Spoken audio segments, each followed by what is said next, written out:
नमस्कार स्टूडेंट, श्री श्याम महाविद्यालय चंदवा जी ऑनलाइन क्लासों में सभी स्टूडेंटों का हार्दिक अभिनंदन है।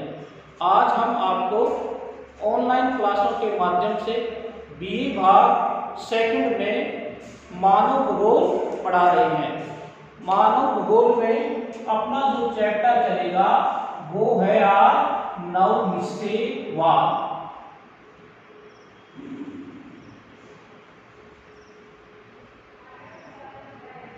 आज का चैप्टर है नवनिश्चयवाद।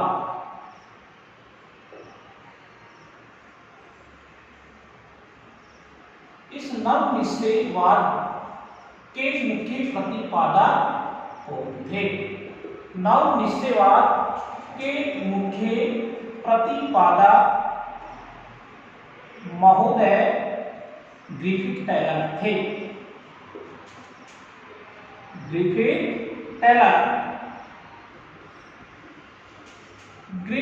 टेलर ने नवनिश्चयवादी विचारधारा दी। ये ग्रिफिथ टेलर ऑस्ट्रेलियन भूगोलविद थे। इन्होंने नियतिवाद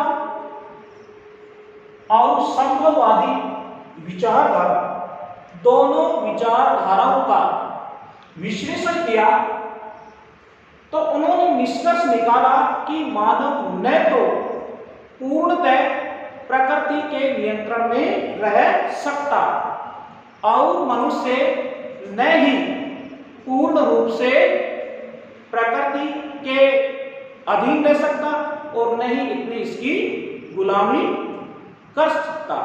तो उन्होंने कहा कि मानव न तो प्रकृति का दास है, कि मानव न तो प्रकृति का दास है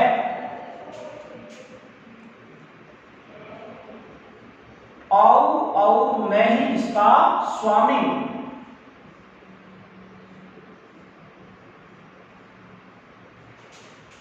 और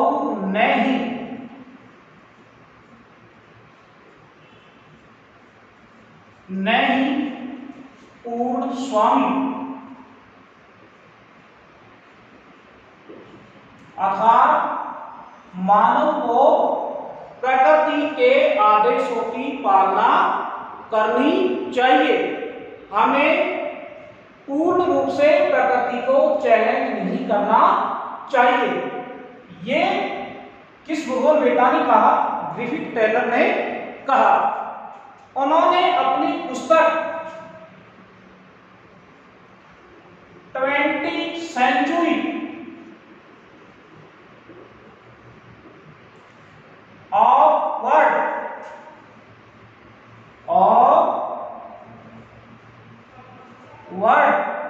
जिसका प्रकाशन 1951 में किया।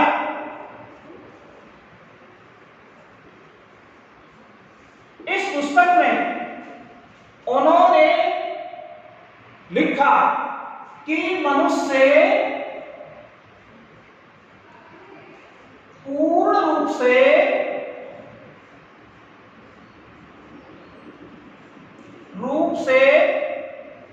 प्रकृति को बदल नहीं सकता।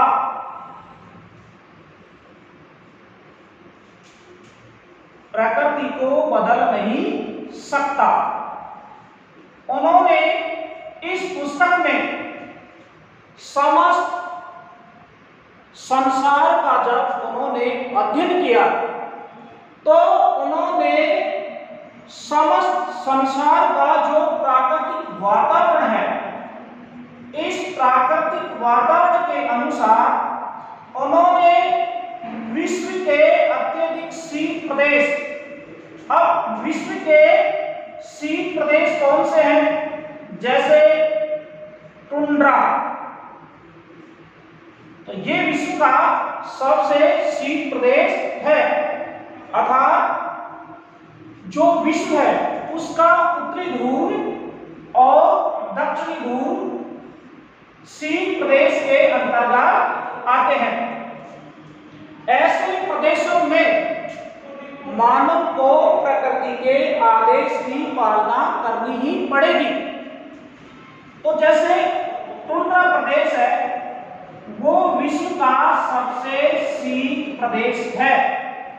क्या इस शीत प्रदेश को मानव अपने काट छांट का उपयोग कौन सी विचारधारा, संभववादी विचारधारा के अनुसार, संभववादी विचारधारा के अनुसार क्या काट छांट करके प्रकृति द्वारा दिए हुए आदेशों की वो क्या करता है, अवहेलना करता है और चुनौतीपूर्ण उनको बदल देता है? क्या उसी प्रकार विश्व का सबसे शीत प्रदेश टुंड्रा प्रदेश की जलवायु को भी मनुष्य बदल सकता है? नहीं बदल सकता। अतः इस विचारधारा के आधार पर यह है कि ऐसे प्रदेशों में मानव को प्रकृति के आदेशों की पालना करनी ही पड़ेगी। क्यों? क्योंकि हम इतने बड़े शीत प्रदेश को हम उन्हें किसी भी प्रकार से गर्म प्रदेश में नहीं बदल सकते। जैसे टुंड्रा प्रदेश है, साइबेरियन है, साइबेरियन है, अलास्का है, अंटार्कटिका है। क्या इन्हें हम इनकी जलवायु को परिवर्तन कर सकते हैं? नहीं कर सकते। मानव में ये शक्ति नहीं पाई जाती कि वो प्रकृति के इतने बड़े क्षेत्र को चैलेंज कर सके। इस आधार पर ये विचारधारा क्या कह सकती है कि मानव न तो प्रकृति का दास है और न ही इसका स्वामी, अर्थात इन दोनों में क्या है, अन्योन्याश्रित संबंध है और प्रकृति के आदेश की पालना करनी चाहिए। प्रकृति जो हमें आदेश देती है, प्रकृति के आदेश की पालना, इतना भी नहीं कि हम प्रकृति के आदेश की पालना ही करते रहें, इतना है कि हमें ज्यादा प्रकृति से खिलवाड़ भी नहीं करना चाहिए। तो कौन सी विचारधारा प्रकृति के साथ अन्योन्याश्रित संबंध बनाने की बात करती है? वो विचारधारा है नवनिश्चयवाद, जिसके प्रतिपादक ग्रिफिथ टैगर महोदय हैं, ऑस्ट्रेलिया की प्रमुख भूगोलवेत्ता हैं। उन्होंने प्रमुख पुस्तक 20th Century of World 1981 में प्रकाशित की और उन्होंने कहा कि हम प्रकृति के आदेश को पूर्ण रूप से चैलेंज नहीं कर सकते। जिस प्रकार हम ऑस्ट्रेलिया महाद्वीप की जलवायु शीत है, अंटार्कटिका की है, अलास्का की है, ग्रीनलैंड की है और जो भी उत्तरी ध्रुव और दक्षिणी ध्रुव है, हम वहां की जलवायु को पूर्ण रूप से चैलेंज नहीं कर सकते। अफ्रीका महाद्वीप में जो सहारा मरुस्थल है उसको भी हम पूर्ण रूप से क्या, उसकी जो गर्म जलवायु है उसको बदल नहीं सकते। तो ये क्या है, हम बदल नहीं सकते। क्यों? क्योंकि प्रकृति द्वारा दिया गया क्षेत्र इनका काफी विस्तृत है। हम छोटे रूप से हम प्रकृति को चैलेंज कर सकते हैं कि जैसे मैंने बताया था कि हम पहले पानी किसमें था, कुओं में था, कुओं से पानी किसमें चला गया, धरती के नीचे भाग में चला गया। मानव ने काट छांट का उपयोग करते हुए उस पानी को बाहर निकाल लिया। किसके माध्यम से? नलकूप के माध्यम से निकाल लिया। कौन सी विचारधारा के आधार पर? संभववादी विचारधारा के आधार पर। लेकिन इतने बड़े क्षेत्र को हम बदल नहीं सकते। क्या समस्त अलास्का की जलवायु को चैलेंज कर सकते? नहीं कर सकते। साइबेरिया, टुंड्रा, अलास्का, हम किसी भी विश्व के हॉट स्थल को शीत प्रदेश में नहीं बदल सकते और शीत प्रदेश को हम किसमें नहीं बदल सकते? गर्म प्रदेश में नहीं बदल सकते। अर्थात हम इन क्षेत्रों को अमेरिका जैसे विकसित देश नहीं बना सकते। जैसे अमेरिका है, इंग्लैंड है, क्या अमेरिका और इंग्लैंड की तरह हम अलास्का को बना सकते हैं? क्या साइबेरिया को बना सकते? नहीं बना सकते। क्यों? क्योंकि वहां प्रकृति द्वारा दी हुई शक्तियां इस प्रकार है कि हम उस प्रकृति को चैलेंज नहीं कर सकते। तो ये है कौन सी विचारधारा? नवनिश्चयवादी विचारधारा। क्या कहती है कि हमें इसके आदेशों की पालना ही करनी चाहिए। तो यह है हमारी नवनिश्चयवादी विचारधारा। इसका आप एक स्क्रीनशॉट ले सकते हैं। स्टूडेंट, जो भी हमने प्राकृतिक प्रदेश पढ़ाए, इस विचारधारा के आधार पर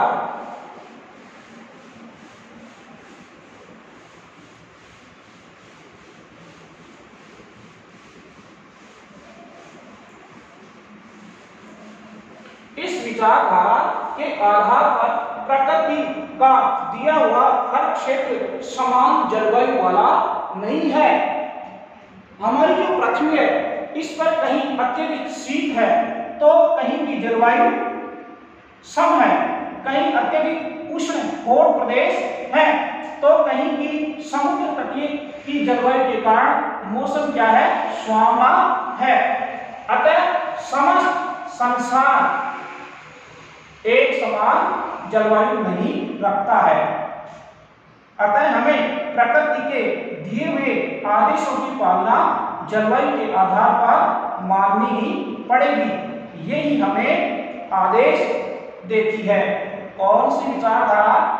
संभववादी विचारधारा।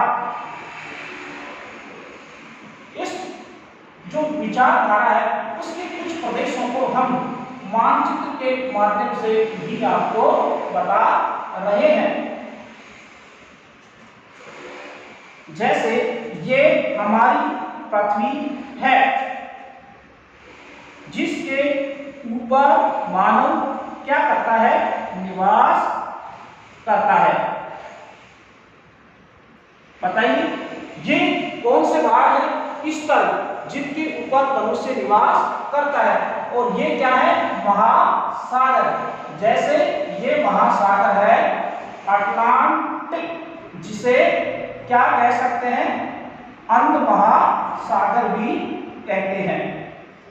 इसके अलावा ये महासागर है हिंद महासागर और ये कौन सा है? प्रशांत। अब प्रशांत कौन सा है? पूर्वी। ये है प्रशांत महासागर।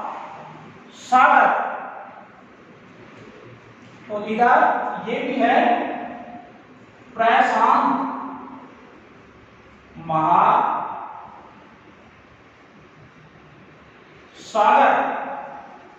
इसके अलावा ये कौन सा ध्रुव हो गया?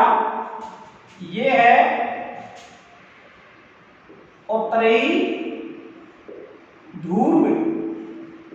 इसके अलावा ये प्रदेश कौन सा हो गया? आर्कटिक प्रदेश है नीचे। और ये इधर बंगाल की खाड़ी और ये है अरब सागर और ये है मेडागास्कर। पढ़ कौन सी विचारधारा रहे हैं? नवनिश्चयवादी। इसके प्रतिपादक कौन है? Griffith Taylor. कौन सी विचारधारा थी? नवनिश्चयवादी विचारधारा। किस पुस्तक में लिखा? पुस्तक है 20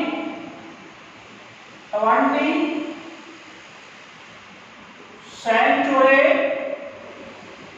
ऑफ वर्ल्ड।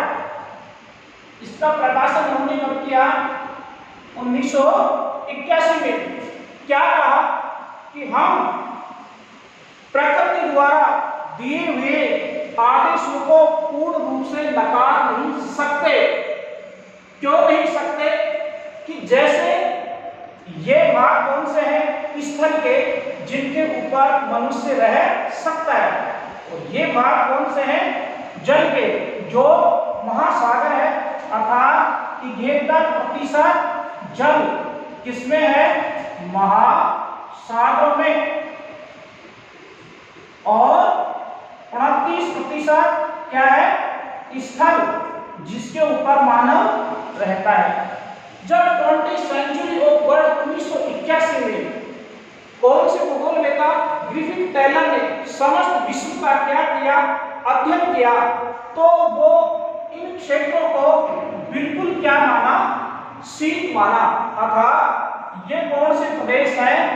साइबेरियन प्रदेश, अर्थात टुंड्रा प्रदेश। और ये क्या है? अलास्का। इसके अलावा ये क्या है? अलास्का। इनमें क्या है? ये है पूर्वी और ये है पश्चिमी। इसके अलावा ये है ग्रीनलैंड, तो ये ग्रीनलैंड भी अत्यधिक शीत में है। ये अलास्का भाग अत्यधिक शीत में है। इसके अलावा ये नीचे का जो भाग है आर्कटिक, ये भी क्या है? अत्यधिक शीत वाला प्रदेश है। इसके अलावा ये है अफ्रीका महाद्वीप, ये अति उष्ण है, अति उष्ण है, और ये अति शीत। ये प्रदेश कौन से हो गए? अति शीत प्रदेश। तो क्या इस अन्य विचारधाराओं के आधार पर, क्या मानो कांट छांट के आधार पर संपूर्ण इस साइबेरियन प्रदेश को, क्या इसकी जलवायु को बदल सकता है? ये जो घूमे कौन? ग्रिफिथ टेलर इस विचारधारा के माध्यम से ये समझा रहे कि इस संपूर्ण प्रदेश को मनुष्य इस जलवायु को नहीं बदल सकता, ग्रीनलैंड की जलवायु को नहीं बदल सकता, ये अति शीत प्रदेश है, अलास्का की जलवायु को नहीं बदल सकता, अंटार्कटिका को नहीं बदल सकता। तो ये क्या है? विश्व के सबसे शीत प्रदेश। इसी के साथ अफ्रीका महाद्वीप में जैसे सहारा है, क्या वो सहारा को फ्रीज के माध्यम से शीत प्रदेश बना सकता है? नहीं बना सकता। और ये गर्म हीटर के माध्यम से इसको गर्म नहीं कर सकता। तो मनुष्य को प्रकृति के दिए हुए आदेशों की पालना करनी चाहिए। जैसे ये क्या है? अमेरिका, अमेरिका, और ये क्या है?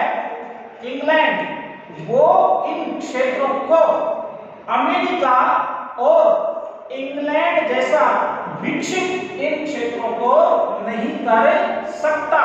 कौन सी विचारधारा के आधार पर? नव निश्चयवादी विचारधारा के आधार पर मनुष्य प्रकृति द्वारा दिए हुए कुछ क्षेत्रों को परिवर्तित नहीं कर सकता। इसी प्रकार जैसे प्रकृति ने यहाँ की जलवायु सम दी है, तो ये जो कौन से है?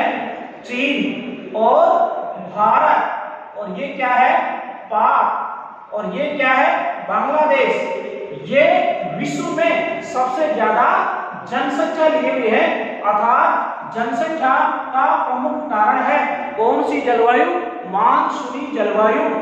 मानसूनी जलवायु के कारण और उपजाऊ भूमि के कारण विश्व के सबसे जनसंख्या के घने आबाद क्षेत्र हैं।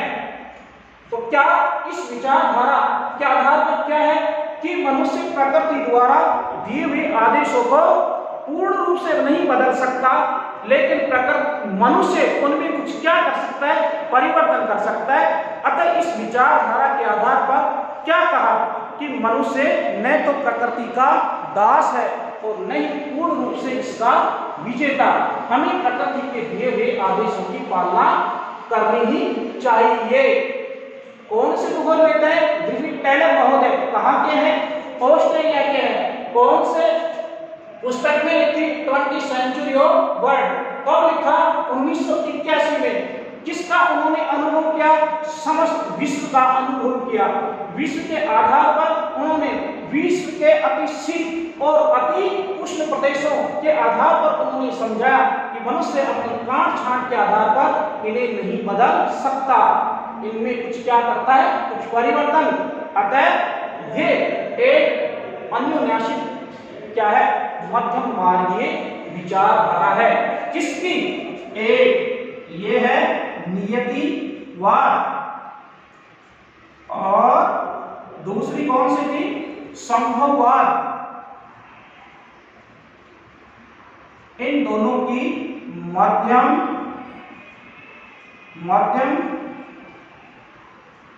मार्गीय शाखा, मध्यम मार्गीय शाखा है। तो बताइए, नियतिवाद और संभववाद की मध्यम मार्गीय शाखा किसे कहा गया? मध्यम मार्गीय शाखा नियतिवाद को कहा गया। स्टूडेंट इसका स्क्रीनशॉट ले सकते हैं।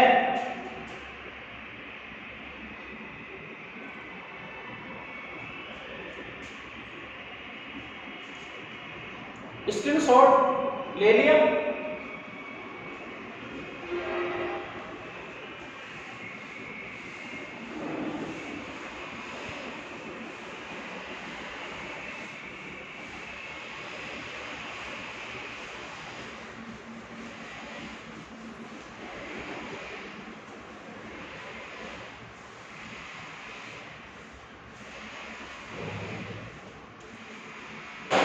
कौन सी विचारधारा चल रही है?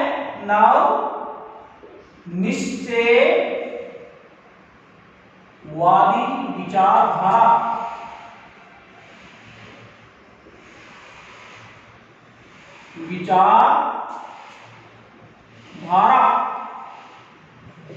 क्या है?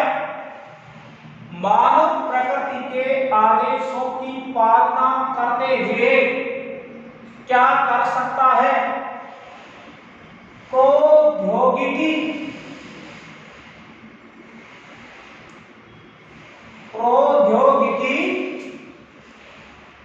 विकास कर सकता है।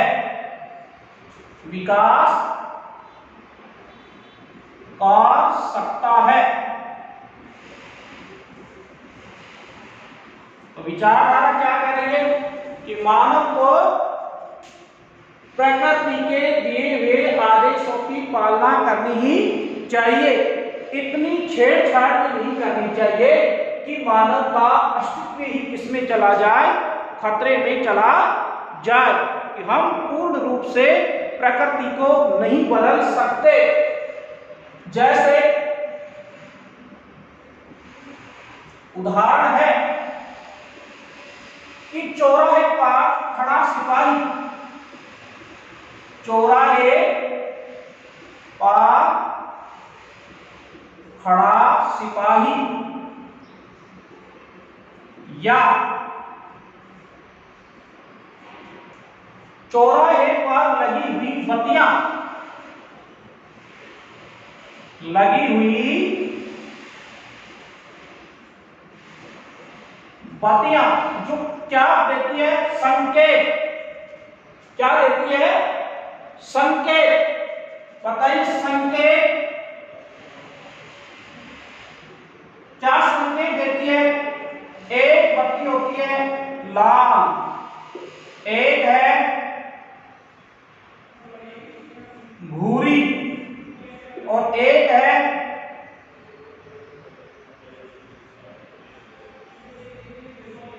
हरी। तो लाल बत्ती का मतलब, इसके लाल बत्ती क्या है कि खतरा है, अर्थात रुके रहो, रुके रहो। भूरी बत्ती क्या है? तैयार हो जाओ, या सावधान। और हरी बत्ती का मतलब क्या है? जाओ। तो बताइए ये किसके संकेत हैं? खतरे के संकेत। उसी प्रकार जो ये उदाहरण दिया, प्रकृति भी हमें क्या देती है? संकेत देती है। तो हम प्रकृति को पूर्ण रूप से नहीं बदल सकते, आदेशों की पालना करते हैं हम इसकी पालना करके ही हमारा प्रौद्योगिक विकास कर सकते हैं। कैसे? कि जैसे अभी उदाहरण दिया साइबेरियन प्रदेश। जो साइबेरियन प्रदेश है वो अत्यधिक शीत प्रदेश है, विश्व का सबसे शीत प्रदेश, लेकिन उसमें अत्यधिक प्राकृतिक संपदा छुपी हुई है, जिनमें क्या क्या है? वहां पर सबसे ज्यादा कोयले के भंडार हैं नीचे गर्भ में, उसके अलावा सोने के भंडार भी हैं, यूरेनियम के भंडार भी हैं। हम प्रकृति से समायोजन करके वहां का जो उत्खनन करके हम प्रौद्योगिक विकास कर सकते हैं। अलास्का है। इसके अलावा अफ्रीका महाद्वीप है। अफ्रीका महाद्वीप में अत्यधिक उष्ण प्रदेशों में, वहां पर सहारा के आसपास जोहान्सबर्ग में सोने की खानें हैं। अतः उष्ण जलवायु से भी मनुष्य समायोजन करके वहां पर अत्यधिक बहुमूल्य धातु को बाहर निकाल रहा है। अब अत्यधिक बहुमूल्य धातु कौन सी है? सोना। बताइए प्रकृति का प्रकोप कैसा है? अत्यधिक उष्णता वाला है, लेकिन उस अत्यधिक उष्णता वाले प्रकोप को मनुष्य सहन करके भी वहां प्रकृति द्वारा दी हुई अति महत्वपूर्ण मूल्यवान खनिज धातु सोने को निकाल रहा है। तो वहां पर जोहान्सबर्ग विश्व की सबसे ज्यादा उत्पादन करने वाली सोने की खान है। कौन सा प्रदेश है? उष्ण प्रदेश है। उसी प्रकार से साइबेरियन प्रदेश विश्व का अत्यधिक शीत प्रदेश है। वहां पर क्या सोना है, टंगस्टन है, बहुमूल्य खनिज है, उनकी भी मनुष्य ने खोज की है विज्ञान और प्रौद्योगिकी के माध्यम से कि यहां पर भी बहुमूल्य खनिज पदार्थ है।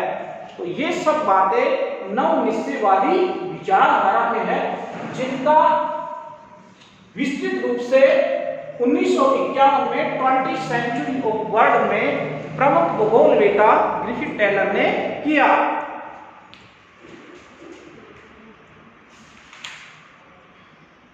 इसके बाद में जो इनके मुख्य समर्थक हैं, उन मुख्य समर्थकों में हंटिंगटन,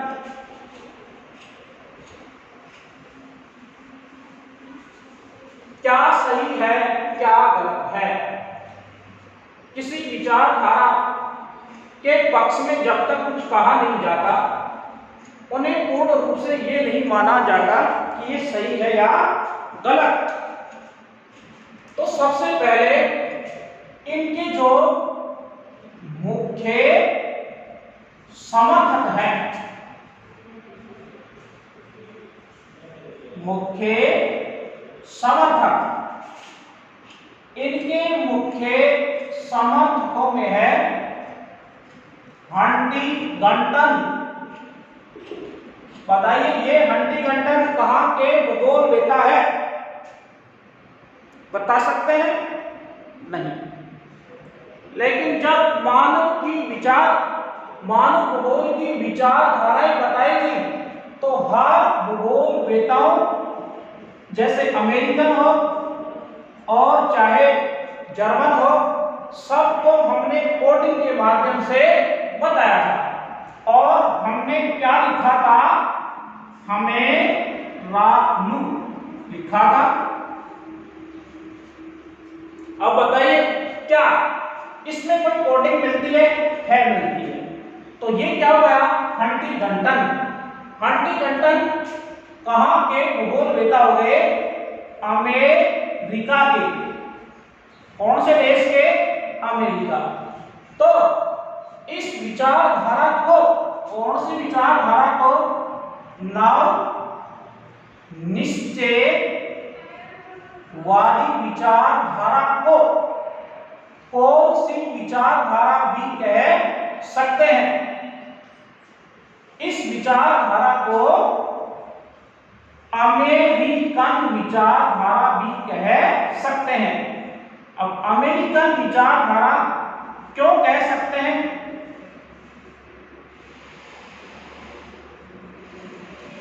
कि इसका ज्यादातर जो समर्थन किया वो अमेरिकन भूगोलवेताओं ने किया था। अतः इसे हम अमेरिकन विचारधारा के नाम से भी जान सकते हैं। ये जो भूगोलवेता है, इन्होंने जब 1907 में पुस्तक लिखी थी pulse of Asia, pulse of Asia, pulse of Asia. ये जो प्लस ऑफ एशिया है 1907 में लिखी, किसने लिखी? हंटिंगटन ने लिखी। प्लस ऑफ एशिया पुस्तक हंटिंगटन ने लिखी। कौन से सन में लिखी? 1907 में। और इस पुस्तक में उसने जो कौन सी नव निश्चयवादी विचारधारा का समर्थन किया। नव निश्चयवादी विचारधारा जो किसने दी थी? हंटिंगटन ने दी। उन्होंने कहा कि वास्तव में हंटिंगटन महोदय ने जो नव निश्चयवादी विचारधारा के संबंध में अपने विचार 20th सेंचुरी ऑफ वर्ल्ड में लिखे हैं वो करेक्ट है। मैं इनका समर्थन करता हूं। कौन सी पुस्तक में लिखा? Plus of Asia. ये प्रश्न कि प्लस ऑफ एशिया पुस्तक के लेखक कौन है? हंटिंगटन है। हंटिंगटन। प्लस ऑफ एशिया पुस्तक के लेखक कौन है? हंटिंगटन है। अब ये हंटिंगटन जो मैं बता रहा हूं, ये 7 जनवरी 2020 जो फर्स्ट ग्रेड भूगोल का एग्जाम हुआ उसमें ये प्रश्न पूछा गया कि कि प्लस ऑफ एशिया पुस्तक के लेखक कौन है? तो प्लस ऑफ एशिया पुस्तक के लेखक कौन है? हंटिंगटन।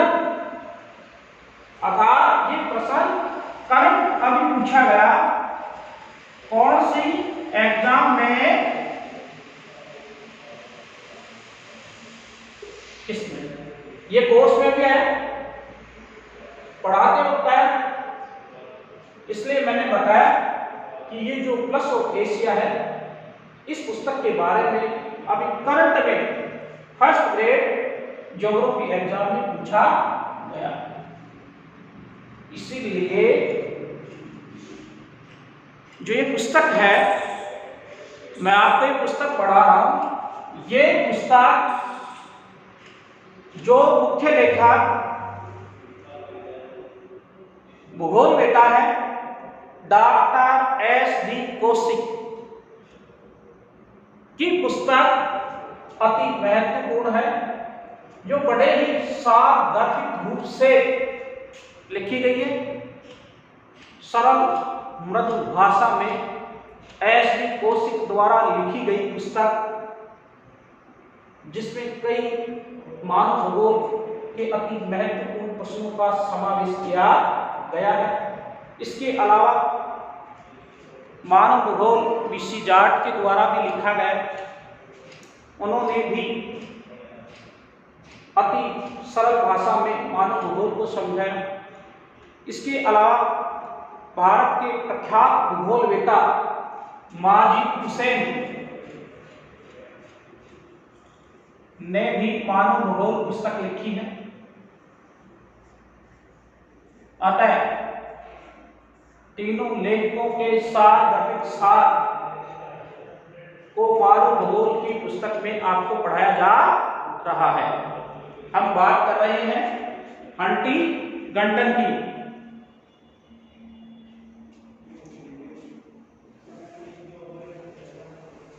इसके अलावा इन्होंने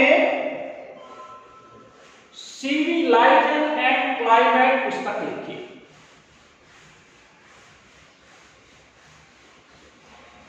सिविलाइजेशन एंड क्लाइमेट,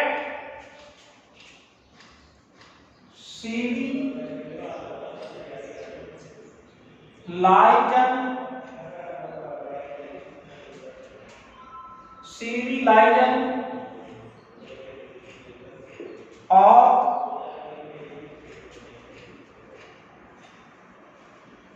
क्लाइमेट पुस्तक किस भूगोलवेता ने लिखी? हंटिंगटन ने। कौन से सन में लिखी? 1915 में। इस पुस्तक में भी उन्होंने नव निश्चयवादी विचारधारा का समर्थन किया। नव निश्चयवादी विचारधारा का समर्थन किया। उन्होंने इन पुस्तकों में मानव के रहन सहन,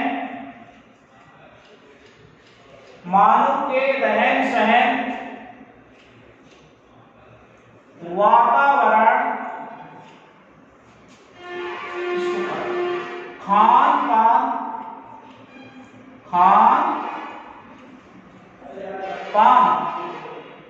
खान पान पर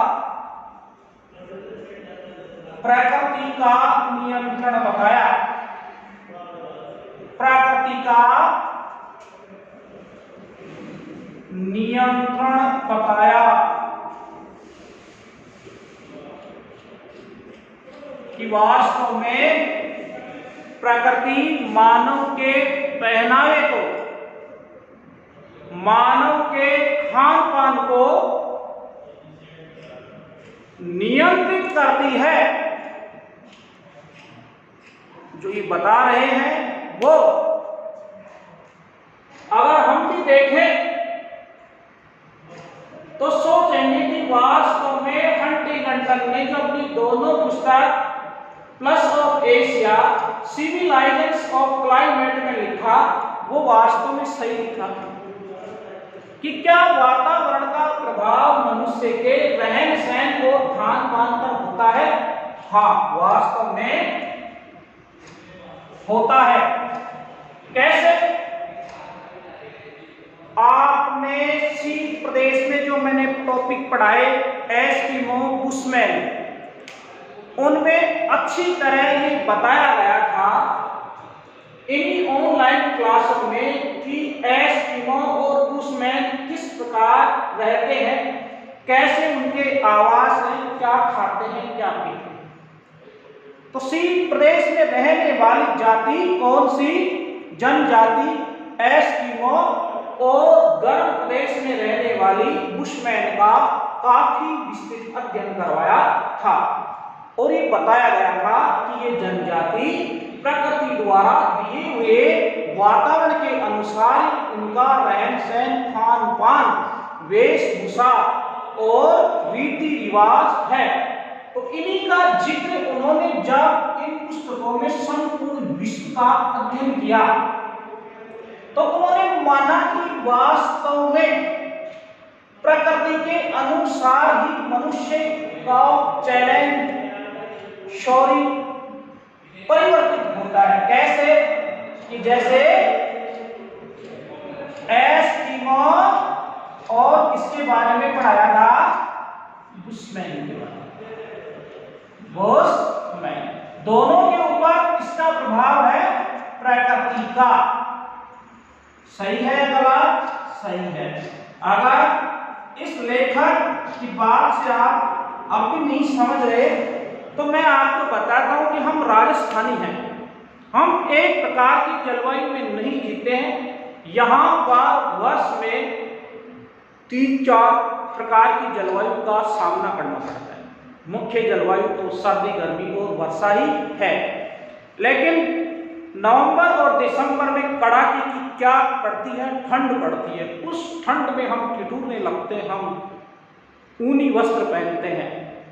लेकिन हम क्या मई और जून में क्या ऊनी वस्त्र नहीं पहनते? नहीं पहनते। उस वक्त हम सूती और ढीले ढाले वस्त्र पहनते हैं। क्यों? क्योंकि हमें प्रकृति के आदेशों की पालना करनी ही पड़ेगी। यदि हम प्रकृति के आदेशों की पालना नहीं करेंगे तो क्या हम जी सकते हैं? नहीं जी सकते। हम नवंबर और दिसंबर के माह में बिना हम ऊनी वस्त्र के बाहर नहीं निकल सकते, और हम मई और जून में हम कभी भी स्वेटर जर्सी पहन करके नहीं घूम सकते। यही हमारे ऊपर प्रकृति का नियंत्रण है।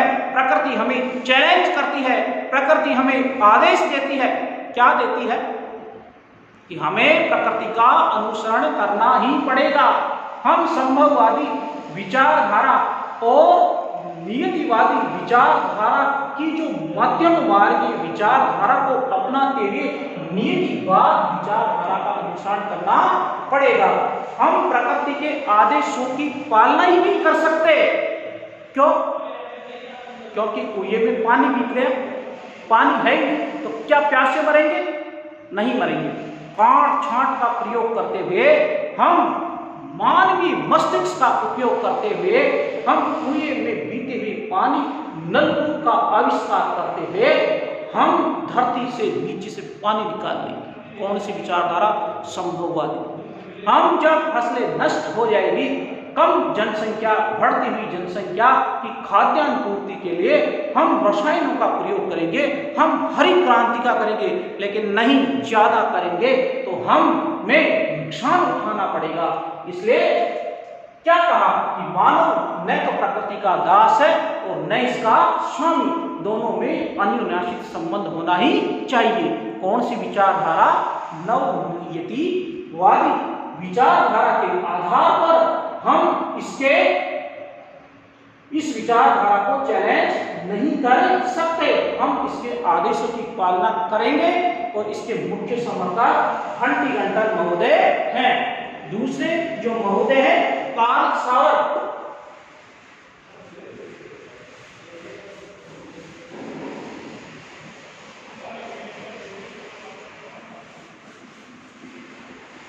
दूसरे इसके जो मुख्य समर्थक हैं वो कार्ल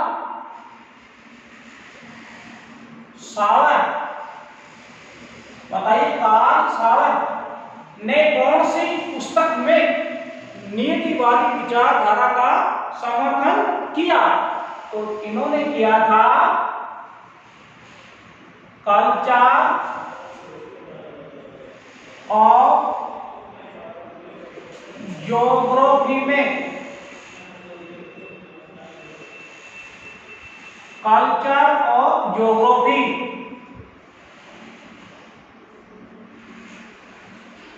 कल्चर ऑफ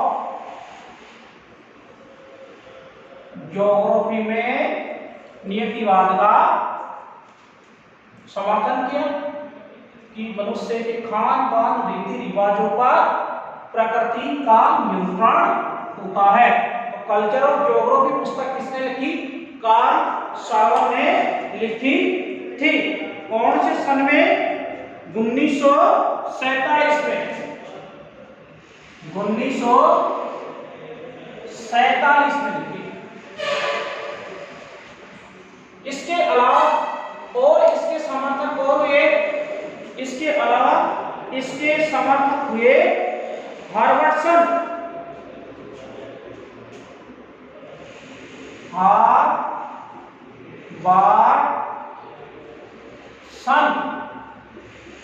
ने भी इनका समर्थन किया।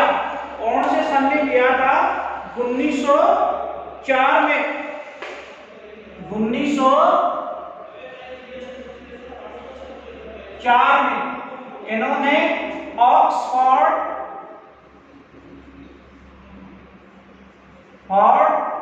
यूनिवर्सिटी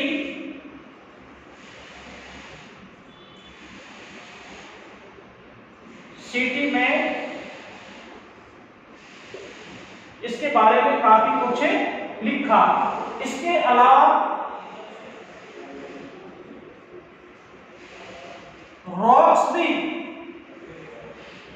ये भी अमेरिकन भूगोलवेत्ता है, इन्होंने इसका समर्थन किया और ये कहा लहरों का, अर्थात कौन सी लहरें, जब विमान को उड़ने में समस्या आई जेट स्ट्रीम पवनों में, तो उन्होंने नव निश्चयवादी विचारधारा का जिक्र किया।